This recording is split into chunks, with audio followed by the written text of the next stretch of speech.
অনেক আলেম এখানে বসে আছে, শব্দের দিকে খেয়াল করেন। আল্লাহ পাক বলেন, বিশ্ব নবী মুহাম্মদ রাসূলুল্লাহ আমাদেরকে জানিয়েছেন, এটা মান ক্বারাআল কুরআনা, যে ব্যক্তি আল্লাহর এই কোরআন পড়ে। কোরআন পড়া বলতে আমরা চারটা বিষয় বুঝি। শুদ্ধ করে পড়া, এর মর্ম মানে বোঝা, এর উপর নিজের জীবনকে সেট করা, আর এইটা মানুষকে মানার মতো পরিবেশ তৈরি করে দেওয়া। কোরআন পড়া বলতে কয়টা বিষয় পেলাম? আপনি এবার মিলান তো, আপনি আসলে কোরআন পড়েন কিনা। মাহফিলের সভাপতি, প্রধান অতিথি সহ যারা এসেছে যদি জিজ্ঞাসা করেন কোরআন পড়েন, এক বাক্যে আমরা বলবো হ্যাঁ আমরা কোরআন পড়ি। কোরআন শব্দটার ব্যাখ্যা নবীজি বলেন, পড়া কোরআনে তিনটা শব্দ আল্লাহ দিয়েছেন, কোরআন পড়ো। এটা পারে কয়টা? এটা ক্লাস চলছে এখন, জবাব দেবেন ছাত্রের মতো। এটা স্কুল এবং কলেজ না?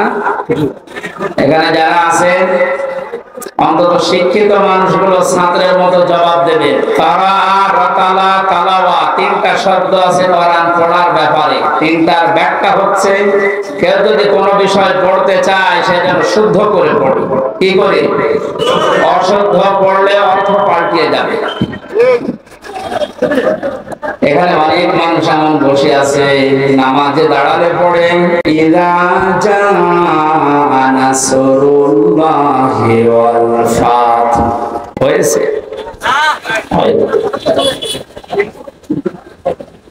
এখানে সোয়াদ আছে, নাসর মানে সাহায্য, আর নুন সিন র নাসর মানে ঈগল পাখি। আপনি যদি মুখটা গোল করে শুদ্ধ করে উচ্চারণ না করেন, অর্থ আকাশ পাতাল পাল্টিয়ে যাবে। আল্লাহ পাক বলেন, ইযা জাআ নাসরুল্লাহি ওয়াল ফাত, হে নবী আল্লাহর সাহায্য যখন আসবে আপনি তখন বিষয় দেখতে পাবেন। যদি মুখটা গোল না করে সিন দিয়ে উচ্চারণ করেন, অর্থ হয়ে যাচ্ছে, হে নবী যখন শকুন আসবে, ঈগল পাখি আসবে, তখন আপনি বিষয় পাবেন। হয়েছে? এখানে শুধু কোরআন শরীফ না, দুনিয়ার যে কোনো বিষয়কে যদি পড়তে চান, এর হক আদায় করে সঠিকভাবে চারটা বিষয় তাকে মানা লাগবে। এক নম্বরে ওটা পড়া লাগবে শুদ্ধ করে। কি করে? এটা তো আমি বানালাম নাকি? কোরআনে কারীম জানিয়েছে, রাব্বিল কোরআন তারতিলা, হে নবী আপনি কোরআন পড়বেন শুদ্ধ করে, স্পষ্টভাবে, থেমে থেমে। প্রধান অতিথি সহ যারা এখানে আছেন, নবীর এই হাদিসের প্রথম অংশটা আমরা এখন মিলাই আমাদের জীবনে। নবীজি জানিয়েছেন যে ব্যক্তি কোরআন পড়ে, আপনি তো বলছেন আমি কোরআন পড়ি, তাহলে এটা শুদ্ধ করে পড়া লাগবে আপনাকে। আমি আল কোরআন রিসার্চ ফাউন্ডেশনের সদস্য ছিলাম এক সময়। আমি দেখেছি এই দেশের জরিপে 100 জনের 95 জন আল্লাহর কোরআন শরীফ শুদ্ধ করে পড়তে পারে না। এই রিপোর্ট কি খুব ভালো রিপোর্ট? এরা আহ্বান জানাচ্ছে অন্য ধর্মের লোক এখানে যেহেতু নেই, আমরা সব মুসলিম দাবি করছি, আমাদের জীবনের 1 নাম্বার টার্গেট বানানো লাগবে আল্লাহর কোরআন আমরা শুদ্ধ করে পড়বো। 2 নাম্বারের মর্ম মানে বুঝতে হবে। কেন? কোরআনে কারীম জানিয়েছে, ওয়াইদা সামি'ু মা উনসিলা ইলার রাসূলি তারা আ'য়ুনাহুম তাফীদু মিনাদ দামি মিম্মা আরাফু মিনাল্লাহ ইলা আখির আয়াত। সূরা মাইদা 7 নাম্বার পারার প্রথম নাম্বার পৃষ্ঠা, প্রথম নাম্বার লাইনের 83 নাম্বার আয়াতের প্রথম অংশে আছে। এটা তাফসীরে ইবনে কাসির পাবেন। আল্লাহ পাক বলেন, হে নবী আপনি যখন আমার বান্দাদের সামনে কোরআন পড়বেন, যারা এর মর্ম মানে বলবো তখন কোনো ধারণ করতে পারে, বুঝতে পারে যে আমি কি বলতে চাই, আপনি দেখবেন তাদের চোখ দিয়ে মনের অজান্তে পানি পড়ছে। কোরআনের আলোচনা সবার চোখে পানি আসবে না, এটা বোঝার মতো যোগ্যতা আপনার থাকা লাগবে। এখানে কোরআন যদি কেউ হক আদায় করে পড়তে চায়, মাস্ট বি তাকে এটা বোঝার চেষ্টা চালাতে হবে।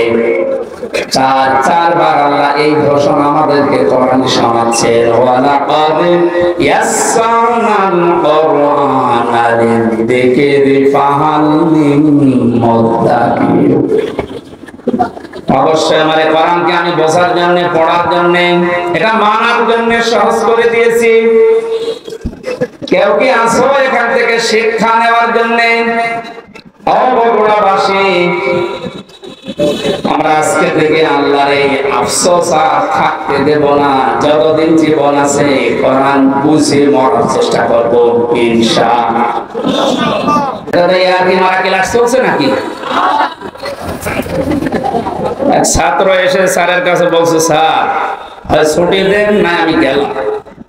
ছুটি দেন না আমি গেলাম মানে রোল নাম্বার কত? 82। 82 মানে ক্লাসে ছেলে মেয়ে কয়টা? 82টা। 82টা ছেলে মেয়ে, রোল নাম্বার কত? খুব ভালো ছাত্র। ওর জীবনে কোনো এম আছে, কোনো উদ্দেশ্য আছে? শুধু আসে, একটা আনন্দ ভর্তি করে চলে যায়। আপনাকে ওইরকম ছাত্র নাকি? আজকে যখন এসেছেন এই প্রচন্ড গরমে কষ্ট স্বীকার করে, অন্তত একটা ঘন্টায় যেন কিছু বাড়ি নিয়ে আমল করার জন্য যেতে পারে। আমি যে শব্দগুলো বোঝাচ্ছি তো কঠিন কঠিন শব্দ, এতদিন আপনি শোনেননি। কোরআনে কোরআন পড়ার ব্যাপারে কয়টা শব্দ আছে আপনি জানতেন?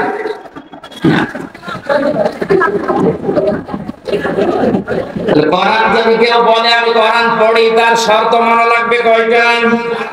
1 নম্বরে শুদ্ধ করে, 2 নম্বরে বুঝতে হবে, 3 নম্বরে সে বুঝবে ওই বিষয়ের উপরে তার বাস্তব জীবনে আমল করা লাগবে। এটা ঝামেলা। আমরা জানি না এখানে এমন কেউ নেই যে টাকা ছেড়ে রাখে। যারা টাকা আসে, সুদের এই টাকা নেওয়া হারাম, এ জানে না কে? কিন্তু ও জানে। কথা বলেন, এটা জানার পরও আমাদের আমল আছে। বলে এই যে 1 বিঘা জমি দেয়, 1 লক্ষ টাকা নেয়, 8-10 বছর এটা চাষ করে খায়, যখন ফেরত দেয় তখন 1 লক্ষ টাকায় ফেরত দেওয়া লাগে। এই সিস্টেম আছে না দেশে? এই নাম কি? এগ্রিমেন্ট। না না, এটা জায়েজ জায়েজ আছে। খাই খালাসিটা যেটা 1 বিঘা জমি দেবেন, 10,000 টাকা নিয়ে নেবেন, খেয়ে দিয়ে 100,000 টাকা ফেরত দেওয়া লাগবে। এই সিস্টেম আছে আছে কিন্তু তো এখন জানে যে এটা লস হবে, এটার ভেতরে আমি নেই। আর আমি বেশি নাকি? ছোট্ট একটা কথা কয়েক সেকেন্ডের ভেতরে বলছি। আমার নাম জিকিরি ফাইন্না লাহু মাঈশাতান দানকা।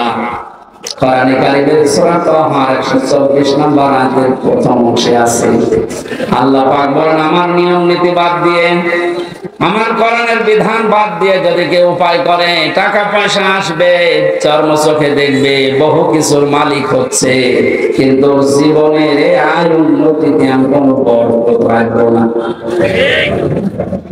তাফসীরে কাবীরের ভেতরে দমকার ব্যাখ্যা লিখেছে 7টা। এখানে আলেম আছে না? দমকার 1 নম্বর ব্যাখ্যা হচ্ছে, পৃথিবীতে আল্লাহর নিয়ম নীতি, আল্লাহর আইন বাদ দিয়ে কেউ যদি উপায় করে, ওই টাকা পয়সা, ওই অর্থ সম্পদের ভেতর থেকে আল্লাহ বরকত তুলে নেয়। 2 নম্বর, ওই মানুষগুলো যখন মারা যাবে, এই অবৈধ সম্পদের কারণে এই মানুষটা বেঈমান হয়ে মরবে। 3 নম্বর, ওই মানুষকে আল্লাহ ওই অবৈধ সম্পদ দুনিয়াতে ভোগ করার সুযোগ দেবে না। এটা যে দেয় না, তার বাস্তব মানে দেশে নেই। নাম ধরা লাগবে। কত মানুষ আজ অবৈধ ভাবে উল্টা পাল্টা করে কামাই করে টাকা রাখার জায়গা নেই, ফ্রিজে রাখে, বালিশের ভেতরে রাখে। এটাও হচ্ছে না, বানাচ্ছে বেগম পাড়া। ভোগ করতে পারবে না। যদি এগুলো ভোগ করে যেতে পারে তাহলে কোরআন মিথ্যা হয়ে যাবে। আর আপনার মতো নাফরমানের জন্য আল্লাহ কোরআন শরীফ মিথ্যা করবে। যেন দুনিয়াতে আপনাকে ওই টাকা ওই সম্পদ ভোগ করার সুযোগ দেবে না, এর আগে আপনি পটল তুলবেন। 4 নাম্বারটা একটু ঝামেলা, এটা বাদ যাক। যারা আল্লাহর নিয়ম নীতি বাদ দিয়ে উপায় করেন সুদ ঘুষ, মানুষের উপরে জুলুম করে ফাঁকি দিয়ে অন্যায় ভাবে যেভাবে উপায় করছেন, আপনার মরণে দৃষ্টান্ত সৃষ্টি হবে দুনিয়ায়, পৃথিবী সাক্ষী হয়ে থাকবে আপনার মরণে। এটা বেশি বলে ফেললাম নাকি? আপনি কি মনে করছেন সব বানালাম একটা একটা করে? না, যেগুলো বলছি সব আমি পড়িয়ে এসেছি। অবৈধ ইনকামের মানুষকে আল্লাহ দৃষ্টান্ত করে রাখে দুনিয়াতে, তার মরণকে ইতিহাস বানিয়ে রাখে। আপনি এমনি টের পেয়েছেন আমি জানি। এটা আমরা সাবধান হব। জানি সবাই এটা হারাম, কোরআন থেকে হাদিস থেকে পড়েছি, জানার পরও যে লোকটা মানে না, ওর কোরআন পড়া হয়নি। 4 নাম্বারটা, এটা সবচাইতে বড় ঝামেলা এবং কঠিন। নবীজি বলেন কেউ যদি কোরআন পড়ে এই কথা বলে সে শুদ্ধ করে পড়বে, সে ওইটা বোঝার চেষ্টা চালাবে, নিজে মানবে এবং এটা মানুষ যেন মানতে পারে সেই ব্যবস্থা করে দেবে। এটা ঝামেলা না? এটা যদি আজকে করতে চান, সে সবচাইতে বড় বিপদে আছে বাংলাদেশে। আমি কোরআন পড়ি, আমি শুদ্ধ করে পড়ি, আমি বুঝি এবং আমি যতটুকু বুঝি অতটুকু মানার চেষ্টা চালাচ্ছি, অসুবিধা নেই। 4 নাম্বারটা, আমি যতটুকু মানি এটা মানুষ যেন মানতে পারে ওই ব্যবস্থা আমি করে দিতে চাই। এটা কোরআন পড়ার 4 নাম্বার শর্ত। এক কথা বলছেন, 4 নাম্বারটা কি সহজ না কঠিন? এটা করতে গেলে আজ পদে পদে বিপদ। তাহলে 4টা শর্ত যারা মানে না, ওদের কোরআন পড়া হচ্ছে। জন্মের পর থেকে এটা শুনেছি, কেউ যদি কোরআনের একটা হরফ পড়ে তার নেকি হয় কয়টা? আপনার পড়া তো আবার পড়ার মতো হওয়া লাগবে। আপনি যদি আমার ছোট মেয়ের মতো পড়েন, ওর বয়স 4 বছর, ও তো পড়ে। ওই এক লাইন পড়তে গেলে এক লাইনে যদি 10টা শব্দ থাকে 9টা ভুল করে, ওর পড়া হচ্ছে। আপনার পড়াও তো এরকম হয়ে যাচ্ছে। নবীর হাদিসের প্রথম শব্দ ছিল যে ব্যক্তি কোরআন পড়ে, তার মানে 4টা শব্দ যারা দুনিয়ায় মানতে পারে ওদের পড়া হয়, আর ওদের প্রতিটি অক্ষরে 10টা করে নেকি হয়। দ্বিতীয় শব্দ ছিল ফাস্তাযহারাহু, কোরআন পড়ে শেষ করে দেয় না। যে ব্যক্তি কোরআনকে ইজহার করার চেষ্টা চালায়, যারা আরবি গ্রামার বোঝে, ফাস্তাযহারাহু এই শব্দের ব্যাখ্যা আমি যত পেয়েছি, আধুনিক ব্যাখ্যা হচ্ছে প্রকাশ করা, ইজহার করা, দাঁড় করানো, স্পষ্ট করা, কায়েম করা, বিজয় করা। কোরআন যারা পড়বে ওই 4টা হক অনুযায়ী এবং কোরআনকে বিজয়ী করার জন্য যারা চেষ্টা চালাবে, এই সংখ্যা বাংলাদেশে কম না বেশি? একটা জরিপ পেয়েছিলাম, এই দেশের 100 জনের 15 জন মানুষ শুধু মন থেকে চায় যে কোরআনে কারিমে দেশে ফাস্তাযহারাহু এটা বিজয়ী হোক, আর বাকি 100 জনের 85 জন শুধু টানা নামায় আছে। দ্বিতীয় পয়েন্টটা হচ্ছে না। 3 নম্বরে কি ছিল? ফাহাল্লাহু ওয়া হারামা হারামাহু। যে ব্যক্তি কোরআনকে ইজহার করতে পারে, ব্যক্তি হালালকে হালাল মানবে, হারামকে হারাম জেনে ছেড়ে দেবে। আদখালাহুল্লাহুল জান্নাহ, নবীজি বলেন আল্লাহ তাকে জান্নাতে দিয়ে দিয়েছে। জান্নাতে দেবে, হ্যাঁ দিয়ে দিয়েছে। শব্দটার দিকে আমি খেয়াল করে চিন্তা ভাবনা করেছিলাম, নবীজি অতীতের শব্দ বলবেন কেন? এটা পাস্ট, এটা মাজি। আদখালা ইউদখিলু, নবীজি মোসালে দিতে পারতেন, মাসি দিলেন, অতীতের পাস্ট দিয়েছেন কেন?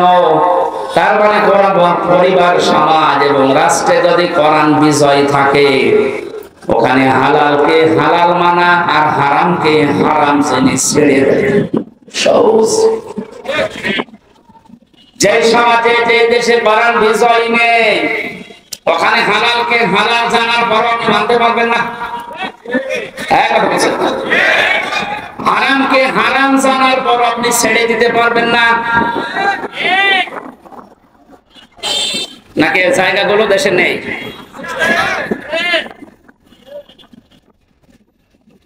এখানে প্রতিটি শব্দের আগে দেখবেন ফা দেওয়া আছে। মান করাল কোরআনা ফাস্তাজহারাহু ফাহাল্লাহু, সব ফা দিয়ে আরম্ভ।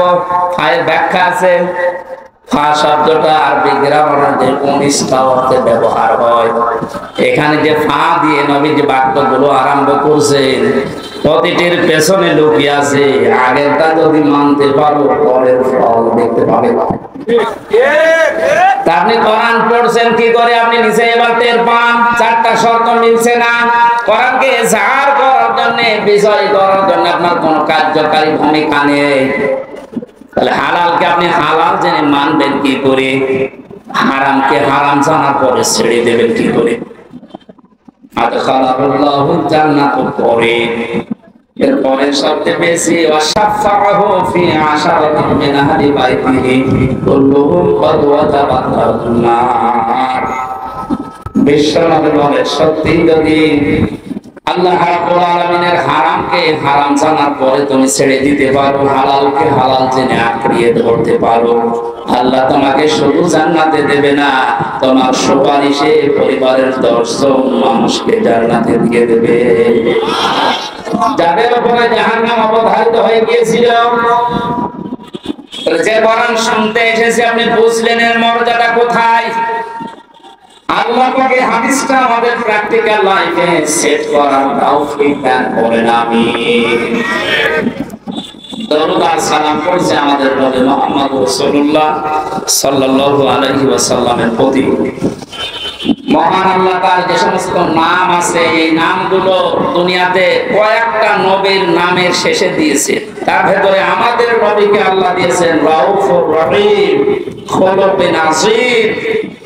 ইব্রাহিম নবী আলাইহিস সালামকে ইসমাঈল নবীকে দিয়েছিলেন গোলামিন হালিম, আমার সহনশীল বান্দা। ইসহাক নবীকে ডাক দিয়েছিলেন গোলামিন হালিম, আমার জ্ঞানী বান্দা। আর মুহাম্মদ রাসূলুল্লাহকে দিয়েছেন খুলুকুন আযীম, আমার মহান বান্দা। এত বড় চরিত্র আমার নবী মুহাম্মদ রাসূলুল্লাহকে আমি দিয়েছি, কিয়ামত পর্যন্ত মানুষ শুধু অনুসরণ করে যাবে, এর কোন কিনারা কিছু পাবে না। বলেন সুবহানাল্লাহ। সেই নবীর আদর্শ আজ আমাদের সামনে পড়ে আছে। জন্ম থেকে মৃত্যু পর্যন্ত তাকে বাদ দিয়ে আপনি কাকে আদর্শ মেনে চলেন? আপনার বিবেককে প্রশ্ন করেন। আল্লাহর ঘোষণা দেওয়া একটা আদর্শ আছে দুনিয়ায়, কয়টা? বলেন। আল্লাহ নিজে ঘোষণা দিয়েছেন যে এই আদর্শটা মেনে চলো। ইয়াসিন ফাল কুরআনিল হাকীম। ইয়া মানে হে, সিন মানে সাজ্জেদ। আল্লাহ পাক জানাতে চেয়েছেন, হে নেতা, দুনিয়াতে আল্লাহর ঘোষণা দেওয়া নেতা আদর্শ মাত্র একটা, তার নাম মুহাম্মদ রাসূলুল্লাহ। আল্লাহ রাব্বুল আলামিন কোরআনে নবীকে 7টা নামে বিশেষ ভাবে ডাক দিয়েছেন। তার ভেতরে ইয়াসিন, তাহা, মুহাম্মদ, আহমদ, আব্দুল, মুসাম্মিল, মুদাসসির। অবগুণাবাসী বিবেক যদি থাকে আজকেই কাজে লাগাবেন। আল্লাহর ঘোষণা দেওয়া নেতা আদর্শ যার নাম তিনি জানিয়েছেন মুহাম্মদ রাসূলুল্লাহ, সেটা বাদ দিয়ে যদি পৃথিবীর কাউকে আপনি অনুসরণ করেন, অনুকরণ করে চলেন, আপনি মরতে দেরি, জাহান্নামে যেতে দেরি হবে না। এইটা আমি বানালাম না, এটা আমি বানাচ্ছি। ইমাম বুখারী রাহমাতুল্লাহ আলাইহি বুখারী শরীফ লেখার আগে একটা কিতাব লিখেছেন আল আদাবুল মুফরাদ। এখানে একটা হাদিস তিনি এনেছেন, 6 প্রকার মানুষকে আল্লাহ বিনা বিচারে বিনা হিসাবে, কোনো হিসাবও নেবে না, বিচারও করবে না, মরণের পরে তাদেরকে আল্লাহ জাহান্নামে পাঠিয়ে দেবে। তার 3 নম্বরে তারা দুনিয়াতে যাদের আদর্শ মুহাম্মদ রাসূলুল্লাহ ছিল না। এই হাদিসটা কোরআনের সূরা ইয়াসিনের ইয়াসিন এর ব্যাখ্যা তাফসীর পড়ার পরে আমার বড় ভয় হচ্ছে। এই পৃথিবীতে হাজারো মানুষ মুহাম্মদ রাসূলুল্লাহর আদর্শ না মানার কারণে জাহান্নামে যাচ্ছে। আল্লাহ তুমি আমাদেরকে বাঁচাও, বলেন আমিন। আমি এটা বলে আপনার ক্ষতি করে ফেললাম? হ্যাঁ, আপনি তো ধরা খাবেন। চোখ বন্ধ হওয়ার পরে আপনি এখনই ধরা খাবেন। নবীজির একটা কথা 100 ভাগের 1 ভাগও মিথ্যা নেই। যাদের আদর্শ এখনো ঠিক হয়নি, মুহাম্মদ রাসূলুল্লাহ বাদ দিয়ে অন্য কাউকে যারা মেনে চলছেন, এখনই তওবা করে পরিবর্তন হবে। আপনার কোনো হিসাব নেই, বিচার নেই, আপনি মরে গেলে বিনা হিসাবে বিনা বিচারে জাহান্নামী। আল্লাহ তুমি আমাকে সহ যারা আমরা এসেছি এটা বুঝে মানার তৌফিক এখন দান করো। আর সরে বলেন